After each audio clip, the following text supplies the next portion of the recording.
আজ আমাদের চেন্নাই থাকার তৃতীয় দিন। আজকে আমরা সবাই মিলে গিয়েছিলাম চেন্নাইয়ের বিখ্যাত মেরিনা বিচে।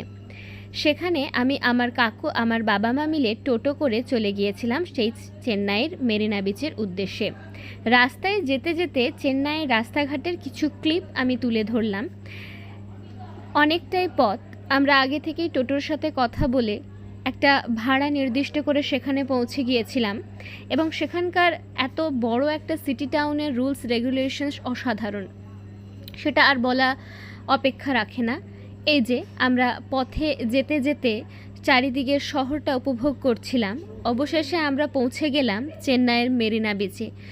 সেখানে আমরা যে পোর্শনটাতে পৌঁছেছিলাম সেখানে কিন্তু অতটা জনবহুল ছিল না, কারণ জনবহুল জায়গাতে আমাদের টোটো রাখার জায়গা হচ্ছিল না। কাজেই আমরা যেখানে মাছ ধরা হয় অপেক্ষাকৃত ফাঁকা জায়গাতে আমরা গেছিলাম এবং সেখানে দেখতেই পাওয়া যাচ্ছে যে এত নৌকো রাখা রয়েছে এবং মাঝিদের সাথে কথা বলে বোঝা গেল ওনারা রাত্রি 2-3টের সময় প্রায় বেরিয়ে পড়েন মাছ ধরতে সমুদ্রের মধ্যে।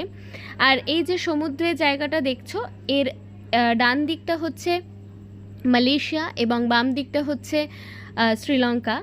আর সেই সমুদ্রের চারিপাশে ঘুরতে ঘুরতে আমি একটা সুন্দর অনুভূতি পেলাম। একাকিত্বটাকে ভোলার জন্য, নিজের সাথে নিজের মনের কথা বলার জন্য, সাথে প্রকৃতির যে অপরূপ সৌন্দর্য সেটা উপভোগ করার মতো আমি একটা অবকাশ পেয়ে গেলাম। খানিকটা ভাবলাম সেই বিস্তৃত সমুদ্রের দিকে তাকিয়ে, আকাশ এবং সমুদ্র প্রায় এক সরল রেখা বরাবর, এত ঢেউ, এত অগুন্তি সৌন্দর্য যা আমাদের মনকে অনায়াসে শান্ত করে দেয়, অনেক কিছু ভাবিয়ে তোলে। সমুদ্রের জল নিয়ে খানিকটা আমি নিজের মতো সময় কাটানোর পরে আমার কাকুও ছিল সেই সমুদ্রের মধ্যে, তোমরা দেখতে পাচ্ছ। আর আমার মা আমার ফটোটা তুলে দিচ্ছিলেন, আর আমার বাবা এই মাঝিদের সাথে বা লোকাল মানুষজনের সাথে কথা বলছিলেন।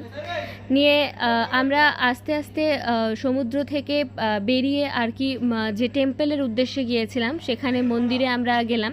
আমি আমার বাবা যাচ্ছিলাম আর মা কাকু অপেক্ষা করছিল। আর এখানের এই চার্চটা কিন্তু আমার ভীষণ সুন্দর লাগলো এবং বলা বাহুল্য আমি কিন্তু আজকে দেখতে পেয়ে গেছিলাম আদিত্য যোগীকে। তিনি বিজেপির ভোটের প্রচারে এসেছিলেন তামিলনাড়ুতে। তারপরে আমরা আমাদের যে টেম্পলে যাওয়ার কথা ছিল সেখানে গিয়েছিলাম। আমার মায়ের যেহেতু পায়ে হাঁটতে একটু সমস্যা হয়, যে কারণে ডাক্তার দেখাতে যাওয়া, তাই মা কারো ওপর একটু ভর দিয়ে হাঁটলে সুবিধা পায়। আস্তে আস্তে আমরা টেম্পলের উদ্দেশ্যে রওনা দিলাম। ভেতরে বিশেষ কিছু ক্লিপ পাইনি, কারণ ওখানে কিছু বোধ হয় নিষেধাজ্ঞা রয়েছে, যার কারণে ফোন খুব একটা অ্যালাউ করছিল না। তার মধ্যেও যতটুকু পেরেছি তুলে ধরার চেষ্টা করেছি এবং সেখানকার প্রায় কিছু লেখায় আমি পড়তে পারিনি, যেহেতু সেটা তামিল ভাষাতে লেখা ছিল।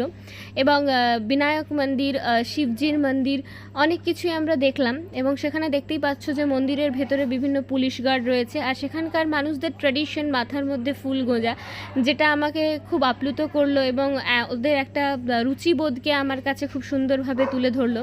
আর এই যে মন্দিরের চূড়ার মধ্যে আমাদের পশ্চিমবঙ্গ সাইডে যেমন প্রাচীর থাকে, সেখানে কিন্তু দেবদেবীর মানে মূর্তি দিয়ে চূড়াটাকে বানানো হয়। আর মন্দিরের মধ্যে তামিলনাড়ুর বিভিন্ন মানুষজনের ভিড়, আর এখানে একজন দেবীর পূজা হচ্ছিল। ভগবান শিবজির মন্দিরে আমরা প্রবেশ করতে গিয়েও পারলাম না, কারণ এত ভিড় ছিল এবং যথারীতি সেখানকার নিয়ম অনুযায়ী আমি কপালে একটি টিপ লাগিয়েছি।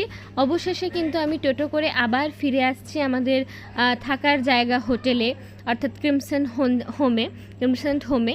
সেখানে আবার আমি আমার কাকু, বাবা, মা, এই বিশাল বড় টাউনটাকে দেখতে দেখতে ফিরে এলাম। আজকের মতো এখানেই, ধন্যবাদ।